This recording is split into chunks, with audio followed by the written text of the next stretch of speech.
السلام علیکم ورحمۃ اللہ وبرکاتہ۔ ناظرین، امید کرتا ہوں کہ آپ تمام احباب خیر و عافیت کے ساتھ ہوں گے۔ ناظرین، یہ دیکھ کر بہت زیادہ افسوس ہوتا ہے کہ آج کل لوگ تاریخ کو، روایات کو، احادیث کو اپنے مقاصد کے لیے ہی استعمال کرتے ہیں۔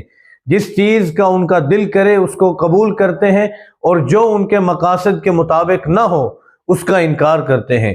ناظرین، بریلویوں کے مفتی اعظم مفتی منیب الرحمان صاحب کا آپ سب سے پہلے ایک بیان سماعت کیجئے، اس کے بعد پھر ہم تفصیلی بات کرتے ہیں۔ کراچی میں ہماری ریلی میں سیاست معاویہ زندہ باد کا نعرہ لگا۔ وہ ہمارا نعرہ نہیں تھا، ہمارے جس ساتھی نے لگایا انہوں نے بھی کہا کہ مجھے خیال نہیں رہا کہ میں کیا کہہ رہا ہوں، لیکن ہم نے اس سے اعلان برات کیا ہے۔ آج کے اجتماع میں بھی ہم سب موجود ہیں، یا علامہ سید مظفر شاہ بھی ہے، مفتی عارض مبارک بھی ہیں، ان سے کھل کر برات کا اعلان کرتے ہیں۔ ناظرین، آپ نے مفتی منیب الرحمان کا یہ بیان سنا، چھوٹا سا کلپ ہے جو میں نے آپ کو دکھایا۔ مجھے نہیں معلوم یہ ابھی کا ہے یا پہلے کا ہے، شاید پہلے کا ہے، لیکن اس بیان سے اعلان برات بھی مفتی منیب الرحمان صاحب کا نہیں آیا۔ یہاں پر مفتی صاحب بات کر رہے ہیں کہ جی ہمارے ایک پروگرام میں ایک شخص نے سیاست سیدنا امیر معاویہ رضی اللہ تعالیٰ عنہ زندہ باد کا نعرہ لگایا، ہم نے اس بندے سے برات کا اعلان کیا، اور پھر اس شخص نے ہمیں کہا کہ جی مجھ سے غلطی ہوئی، میرے منہ سے یہ الفاظ نکل گئے۔ سچ منہ سے نکل ہی جاتا ہے جتنا ہی چھپایا جائے۔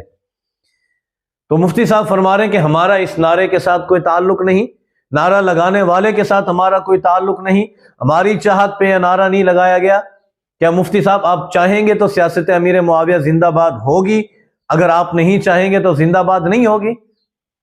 کیا سیدنا امیر معاویہ کی سیاست کو حضرت حسن رضی اللہ تعالیٰ عنہ نے تسلیم نہیں کیا؟ آج کے دور میں اگر کوئی حلوہ خور مولوی کھڑا ہو کر کہے کہ جی سیاست امیر معاویہ زندہ باد کو میں نہیں مانتا، تو اس نے در حقیقت سیدنا حسن رضی اللہ تعالیٰ عنہ کی بصیرت پر سوال اٹھایا ہے۔ کیا آج کا حلوہ خور مولوی جو صرف چاند کی معلومات رکھتا ہو وہ حضرت حسن رضی اللہ تعالیٰ عنہ کی بصیرت سے بڑھ کر ہے؟ اس کو زیادہ بصیرت نظر آ رہی ہے، اس کے اندر علم زیادہ آ گیا حضرت حسن سے کہ وہ آج آ کر یہ بات کرتا ہے، میں کہتا ہوں بکواس کرتا ہے کہ جی سیاست سیدنا امیر معاویہ زندہ باد نہیں ہے، ہمارے اس نعرے سے کوئی تعلق نہیں۔ آپ کا اگر اس نعرے سے کوئی تعلق نہیں تو آپ کا دین اسلام سے بھی کوئی تعلق نہیں ہے۔ ناظرین، یہاں اگر میں یہ باتیں کر رہا ہوں تو کچھ لوگ کہیں گے جی آپ اتحاد کو خراب کرنے کی کوشش کر رہے ہیں، آپ شرارت نما بننے کی کوشش کر رہے ہیں۔ لوگ ہزاروں باتیں کریں مجھے، لیکن جب بات صحابہ اکرام پر آئے، سیاست سیدنا امیر معاویہ پر آئے، اور یہاں پر ایسے حلوہ خور لوگ آ کر یہ بات کریں تو میں خاموش نہیں رہ سکتا۔ ارے آپ اتحاد کی بات کرتے ہیں کہ جی آپ اتحاد کو خراب کرنے کے لیے آئے ہیں، آپ یہ باتیں کیوں چھیڑ رہے ہیں آج؟ لیکن میں جو دیکھ رہا ہوں کہ جو بھی صحابہ اکرام کے بارے میں بات کرے گا، ہم صرف اس بات کو دیکھ کر خاموش ہو جائیں کہ ہماری اس کے ساتھ دوستی ہے، ہمارا یارانہ ہے، رشتہ داری ہے، تو خاموش ہو جائیں؟ ایسا ہرگز نہیں ہو سکتا۔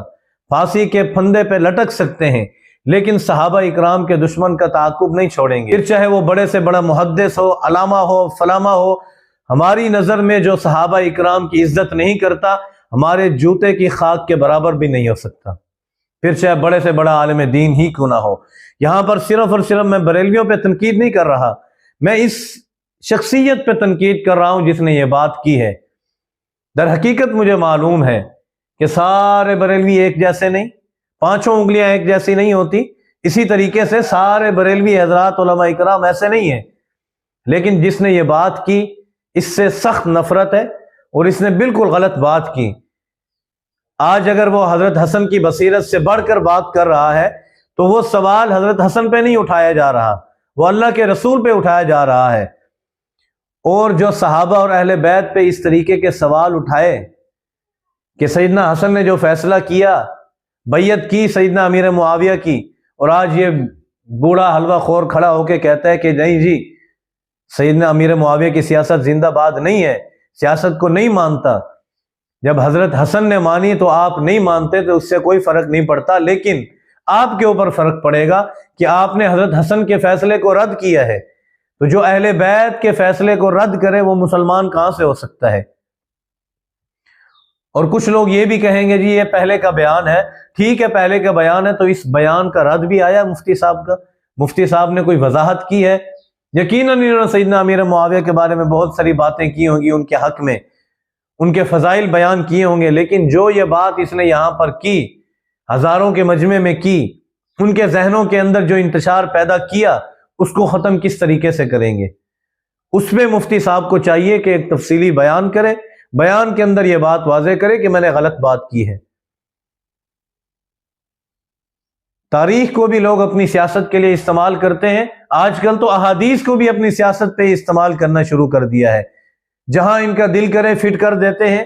دوسری سائڈ پہ خود علماء بنے ہوتے ہیں، عالم دین پھر اپنی مرضی کے لیے جو بھی جہاں سیٹ کرنا چاہے کر لیتا ہے. لیکن آج وہ دور نہیں رہا، آج ترقی کا دور ہے. ہر بندہ احادیث کو بھی جانتا ہے، قرآن کو بھی جانتا ہے، تفاسیر کو بھی جانتا ہے. آپ جیسے مولوی جب کوئی بات کریں گے تو انشاءاللہ آپ کے گریبان میں وہ ہاتھ ڈالیں گے. ناظرین آپ نے ویڈیو سنی، یقیناً میرے الفاظ سخت ہیں، لیکن کس وجہ سے؟ صحابہ اکرام کی وجہ سے میرے الفاظ سخت ہیں. اس پر کوئی مجھے گالی دے مجھے خوشی ہوگی کہ مجھے صحابہ اکرام کے لیے گالی پڑ رہی ہے، اس سے بڑی میرے لیے کون سی سعادت ہوگی. باقی اللہ تعالیٰ تمام لوگوں کو ہدایت عطا فرمائے. امید کرتے ہیں کہ ناظرین آپ کو میری باتیں پسند آئی ہوں گی. جو بھی میری ان باتوں سے متفق ہے ضرور بتائیے گا، فرقہ پرستی سے ہٹ کر. کوئی یہ نہ کہے جی میں بریلوی ہوں تو میرے بڑے علماء پہ بات کر دی، غلط کیا. ایسے ہرگز نہیں. میں نے آج تک باتیں کی ہیں صرف بریلوی علماء پہ نہیں کی. جس نے بھی غلطی کی اس پہ میں نے بات کی ہے، وہ پھر چاہے مفتی تقی عثمانی صاحب ہی کیوں نہ ہو. جب بات غلط ہوگی تو ہم سب کا حق بنتا ہے کہ اختلاف کیا جائے، اور اختلاف کیا جائے لیکن ادب کے دائرے کے اندر رہتے ہوئے. لیکن بات جہاں پر آ جائے صحابہ اکرام کی، پھر کسی کے ادب کرنے کی ضرورت نہیں ہے. میں تو یہ سمجھتا ہوں جب کوئی صحابہ اکرام پر بکواس کرے اور کوئی اس کو ادب سے جواب دے تو وہ جواب دینے والا میرے سامنے مشکوک ہو جائے گا. بہرحال میں کوئی فتوے نہیں دینا چاہتا، میں کوئی بڑا مفتی اعظم نہیں ہوں، لیکن میرا ایمان یہ فتویٰ دیتا ہے کہ کوئی صحابہ اکرام کے بارے میں یہ بات کرے تو اس کو مسلمان کہنا مسلمان کی تذلیل ہے. امید کرتے ہیں ناظرین آپ کو ویڈیو پسند آئی ہوگی. کمنٹ کے اندر اپنی رائے کا اظہار ضرور کیجئے گا. ابھی ناظرین دل تو نہیں کر رہا کہ آخر کے اندر میں یہ بات کروں، لیکن میں نے پہلے سے ہی سوچ لیا تھا تو اس لیے یہ بات کرنا چاہتا ہوں، آپ تک یہ معلومات پہنچانا چاہتا ہوں. سردیاں آ چکی ہیں ناظرین، بہت زیادہ سردی ہیں اس وقت، حد سے زیادہ سردی ہے. کچھ دنوں پہلے میں نے ویڈیو کے اندر بتایا تھا کہ سردیاں ہمارے ہاں ہیں ہی نہیں، لیکن سردی نے بتا دی ہے کہ کیسے نہیں ہے.